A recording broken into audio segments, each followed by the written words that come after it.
하나님이 항상 함께 하시기를 예수님의 이름으로 축복합니다. 아멘. 음악을 하나 들려드릴 겁니다. 뭐가 탁 떠오르시는지 한번 생각해 보시기 바랍니다.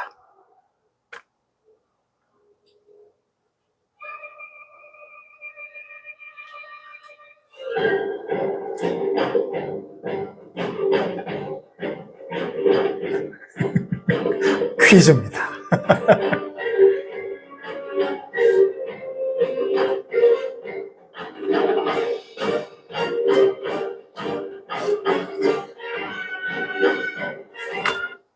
정답! 미션 임파서블. 톰 크루즈. 예, 미국 영화입니다. 미국 영화인데요. 미션 임파서블 1996년도에 1편을 시작으로 올해 마지막 8편을 찍힌 헐리우드 영화인데요. 뭐 그래 아주 이 영화를 소개하고자 하는 내용은 아닙니다. 제목이 오늘 본문과 연관이 되어 있어서 가지고 왔습니다. 이 영화의 내용이 아주 불가능한 명령을 이 주인공한테 주거든요. 그런데 이 주인공이 기어이 그 임무를 해냅니다. 이제 그게 영화 내용입니다. 주된 내용이고 보는 사람 가슴 조마조마하게 계속 보는 거거든요. 그런데 우리가 예수 믿으면서 이 땅에 살면서 우리도 그런 명령을 받았지 않느냐라는 생각이 들 때가 너무 많습니다. 하나님께서 성경을 통해서 우리에게 많은 계명과 명령을 주셨는데요. 말씀을 주셨는데요. 그거 다 지킬 수 있는가? 이거 진짜 지키라고 주신 말씀 맞는가? 지킬 수는 있는가? 라는 고민을 합니다. 부모님 말씀을 잘 들어야 되지만 엄마 아빠 말씀하는 대로 또 다 들을 수는 없거든요. 예, 내 생각도 있을 수 있고 엄마 아빠가 틀렸을 수도 있습니다. 근데 엄마 아빠의 말이 옳다고 생각도 하면서도 내가 일부러 어길 수도 있습니다. 그런데 말씀하시는 그 자체가 잘못된 거 아닐까? 라는 전제를 한번 두는 겁니다.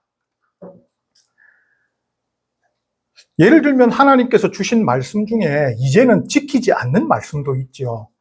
동물 피로 제사를 드려라. 더 이상 안 드립니다. 그리고 돼지고기 먹지 마라. 잘 먹습니다, 우리. 문어 좋아하십니까? 문어 먹으면 안 됩니다, 그죠? 지느러미가 없어서. 문어나 낙지 너무 좋아하잖아요. 맛있잖아요. 장어 이런 거. 우리 다 먹습니다. 어떤 것들은 이렇게 더 이상 지키지 않는 것도 있는데 또 어떤 것들은 그 의미만 지키는 것이 있습니다. 안식일을 지켜라. 우리는 주일 지키잖아요. 그 다음에 절기를 지켜라. 우리가 절기를 기억하면서 그 의미를 지키려고 노력하지만 그 절기 자체를 지키지는 않습니다. 그러니까 그 의미만 연결된 것도 있죠. 그러면 이제 어떤 거는 지키고 어떤 거는 안 지키는데 라고 할 때 야고보서 2장 10절을 보면 누구든지 온 율법을 지키다가 그 하나를 범하면 모두 범하는 자가 되나니 라는 말씀이 있거든요. 그럼 어차피 다 못 지키는 거잖아요. 다 못 지키는 말씀을 주신 것이 아니냐. 그런데도 예수님은 마태복음 말씀에서 우리에게 내가 율법이나 선지자를 폐하러 온 줄로 생각하지 말라. 폐하러 온 것이 아니라 완전하게 하려 함이다 라고 말씀을 하십니다. 그러면 다 지킬 수 없다라는 전제가 사실일까? 어차피 다 못 지키는 걸 우리에게 주셨는가? 이런 생각을 할 수도 있습니다. 그런데 유대인으로서 구약 율법에 정통한 바울 사도는 또 로마서에서 우리에게 이런 희망을 줍니다. 로마서 13장 8절을 보면 피차 사랑의 빚 외에는 아무에게든지 아무 빚도 지지 말라. 남을 사랑하는 자는 율법을 다 이루었느니라. 10절 9절도 그렇습니다. 사람은 이웃에게 악을 행하지 아니하나니 그러므로 사랑은 율법의 완성이니라. 어차피 우리 다 못 지킬 걸로 생각하고 있는데 율법에 정통한 사도 바울 선생님이 우리에게 이런 희망을 주시는데, 근데 이 말씀이 희망을 주시는 것이 아니라 하나님 사랑하고 이웃을 사랑하라는 예수님의 새로운 그 계명이 여기에 딱 포함되어 있고 들어맞는 구절이라는 것입니다. 오늘 구절도 그렇습니다. 이거 지킬 수 있을까? 지킬 수 없을까? 생각을 하는데요. 이 말씀이 성경에서 하나님의 뜻이다라고 명시된 몇 개 안 되는 구절 중에 하나거든요. 신약 말씀으로 치면 딱 두 군데 나옵니다. 하나님의 뜻이다라는 게 명확하게 이렇게 명시된 게. 근데 그 중에 하나란 말입니다. 그러니까 이게 더 엄중하게 우리에게 받아들여집니다. 진짜 이거 지킬 수 있는 거 없는가? 그럼 지킬 수 있는 걸 우리에게 주신 건가? 없는 건가? 그래서 고민을 해봤습니다. 수십 년 동안. 수십 년 동안 하니까 좀 이상한데 그냥 평생에 살면서 이거 내가 지킬 수 있을까 없을까? 이게 유효기간이 있는 걸까? 혹은 지킨다 그러면 어느 정도 지키다가 또 못 지키다가 또 어느 정도 지키다가 못 지키고 이런 건가? 생각을 해봤는데요. 이게 유대인인 바울 사도가 이방인인 데살로니가 교회에 보낸 편지지 않습니까?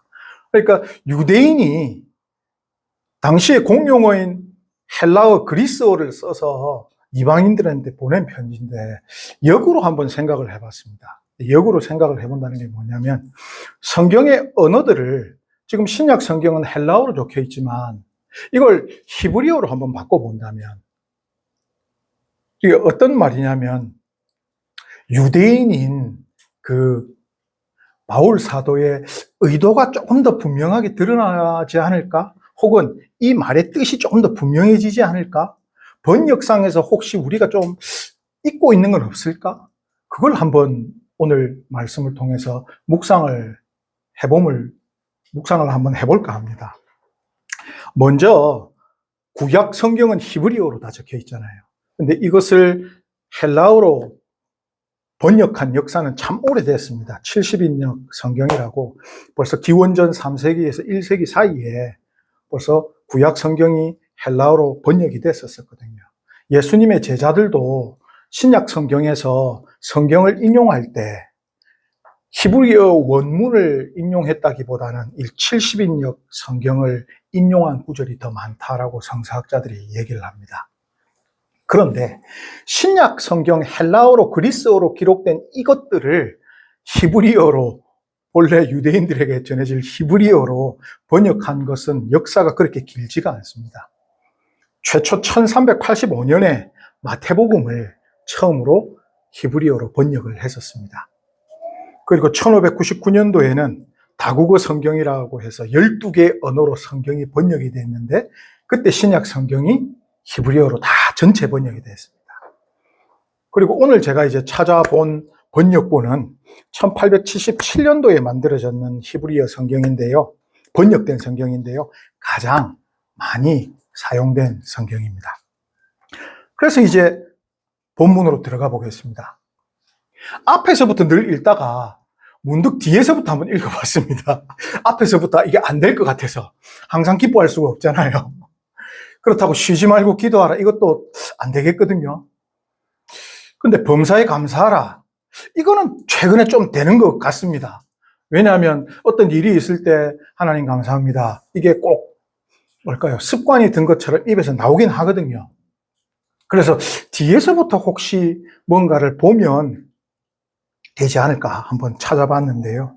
18절에 범사에 감사하라라고 했을 때 이 범사가 이게 시간적인 의미도 되고 상황적인 의미도 되더라고요. 그래서 항상 감사하라가 될 수도 있고 모든 상황을 감사하라가 될 수도 있더라고요. 근데 이 감사라는 뜻이 유카리스라는 말인데 이게 두 단어가 붙어 있더라고요. 좋다라는 단어와 은혜라는 단어가 붙어서 감사더라고요. 참 성경적인 단어죠. 은혜와 좋다가 붙어 있는 단어가 감사인데 이걸 히브리어로 번역을 했을 때 토다나 야다로 사용이 됩니다.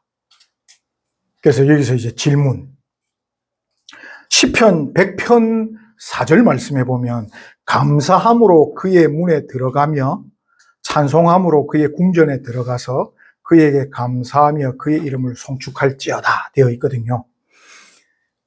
감사함으로 그의 문에 들어간다는 게 이제 하나님 나라나 성전으로 들어간다는 얘기인데, 여기 쓰이는 감사는 위에 있는 토다나 야다 중에 어떤 단어가 사용됐을까요? 하나님의 나라에 들어가는 이 감사는 토다가 사용됐을까요? 야다가 사용됐을까요? 질문. 저도 50년을 야다로 알고 있었습니다. 하나님의 나라에 들어가는 게 하나님께 감사함으로 들어가는 거지 라고 생각을 했는데요. 사용된 단어가 토다였습니다. 굉장히 의외였습니다. 여기에 범사에 감사라도 히브리 성경으로 번역된 게 뭐냐면 야다가 아니라 토다였습니다. 어떤 사람이나 사건, 상황에 대해서 감사할 때 우리는 하나님 나라에 들어가는 것입니다. 우리나라에서 잘 안 배우는 것 중에 하나가 뭐냐면 땡큐입니다. 땡큐. 감사합니다. 혹은 excuse me. 집에서 잘 안 가르치더라고요. 참 가르쳐야 되는데. 근데 이 감사라는 게 사람에게도 어떤 사건에게도 참 감사하다라고 했을 때 그때 이제 하나님의 나라로 들어가는데, 그럼 들어간 이후에는 그의 궁정에 들어가서거든요. 자, 하나님 나라에 들어가서 더 하나님께 가까이 가고 싶으면 뭘 하면 된다는 겁니까? 찬송함이던데 이 찬송함의 단어를 찾아보니까 감사, 이것도 감사 찬송으로 되어 있더라고요. 원어에 감사 찬송. 감사 찬송을 하면 하나님이 계신 그 궁전 안까지 들어갈 수 있고 그에게 감사하며, 여기는 뭐가 쓰였을까요? 여기는 야다가 쓰였습니다. 자, 우리가 생각한 것보다 더 깊숙이 들어가야 하나님께 감사합니다 할 수 있는 거죠. 이게 이런 단계가 있구나. 우리는 하나님께 감사합니다. 모든 저 사람이 나에게 해준 거나 이 사건이 나에게 해준 거에 대해서 하나님께 감사하고 있는데, 실질적으로 히브리의 언어는 사람과 사건에 직접적으로 감사함을 통해 그 다음 깊이 들어갔을 때 이제 하나님께 감사한다라고 되어 있는 것입니다. 그러면 그 다음 걸로 한번 넘어가 볼까요? 쉬지 말고 기도하라. 불가능한 명령이죠. 불가능한 명령입니다. 그죠? 어떻게 쉬지 말고 기도할 수가 있습니까? 멈춤 없이, 원어를 보면 멈춤 없이 기도하라인데요. 그런데 여기도 이제 단어 선택이 있더라고요. 우리가 잘 알고 있는 디모데전서 2장 1절을 보면 바울 사도가 간구와 기도와 도고와 감사를 다 나눠놨다는 겁니다. 간구도 있고 기도도 있고 도고도 있고 감사도 있다는데요. 이게 단어가 다 다릅니다. 굳이 왜 이 단어가 다 다를까? 우리는 기도를 한다는 것 자체가 간구도 포함이 돼 있고 도고도 포함되어 있고 할 건데요. 여기 보시면 간구는 뜻이 뭐냐면 반드시 무엇을 해야 된다라는 뜻입니다. 반드시 무엇을 해야 된다. 그리고 도고라고 나와 있는 것은 청원, 중재, 탄원 이런 뜻을 가지고 있습니다. 근데 기도는 히브리 말로 테필라, 미트팔렐 이런 뜻이 있는데요. 미트팔렐이라는 것은 재판장 앞에 서다라는 뜻입니다. 여기 있는 쉬지 말고 기도하라에서 여기 기도는 히브리어로 번역된 성경을 보면 미트팔렐로 되어 있습니다. 그래서 다른 것이 아니라 미트팔렐이라는 뜻 자체가 하나님 앞에 서다라는 것이거든요. 그러면 이제 여기서 우리가 가능할 수 있겠는데? 라는 생각이 듭니다. 왜? 감사함으로 지금 우리가 하나님 나라에 들어갔거든요. 그럼 하나님 앞에 서 있는 것입니다. 그러면 그 다음에 할 수 있는 게 하나님 앞에 서 있는 겁니다. 하나님 앞에서 판단받는 그 자체가 일단 하나님 앞에 서야 되는 거거든요. 재판장 앞에 서다거든요. 그러면 쉬지 말고 기도하라는 것을 히브리적으로 생각하면 언제나 하나님 앞에 서 있다라고 인지해라.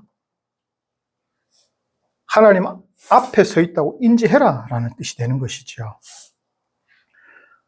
그러다 보니까 이제 앞으로 이제 넘어갈 수가 있는 겁니다. 아, 감사함으로 하나님 앞에 나아가서 하나님 앞에 계속 서 있는 걸 우리가 인지한 상태에서 그러면 항상 기뻐하라는데요. 이게 하나님 앞에 서 있다고 우리가 마냥 항상 기뻐할 수 있을까라는 겁니다. 하나님 앞에, 이게 좀 이제 사랑의 하나님을 생각을 해보면 앞에 서 있으면 좋죠. 근데 하나님은 공의의 하나님이시기도 하시잖아요. 그럼 그 앞에 있으면 우리가 지었던 죄, 또 지을 죄, 이런 것들이 떠오르면서 그 앞에 서 있기가 상당히 두렵단 말입니다. 마냥 기뻐할 수는 없거든요.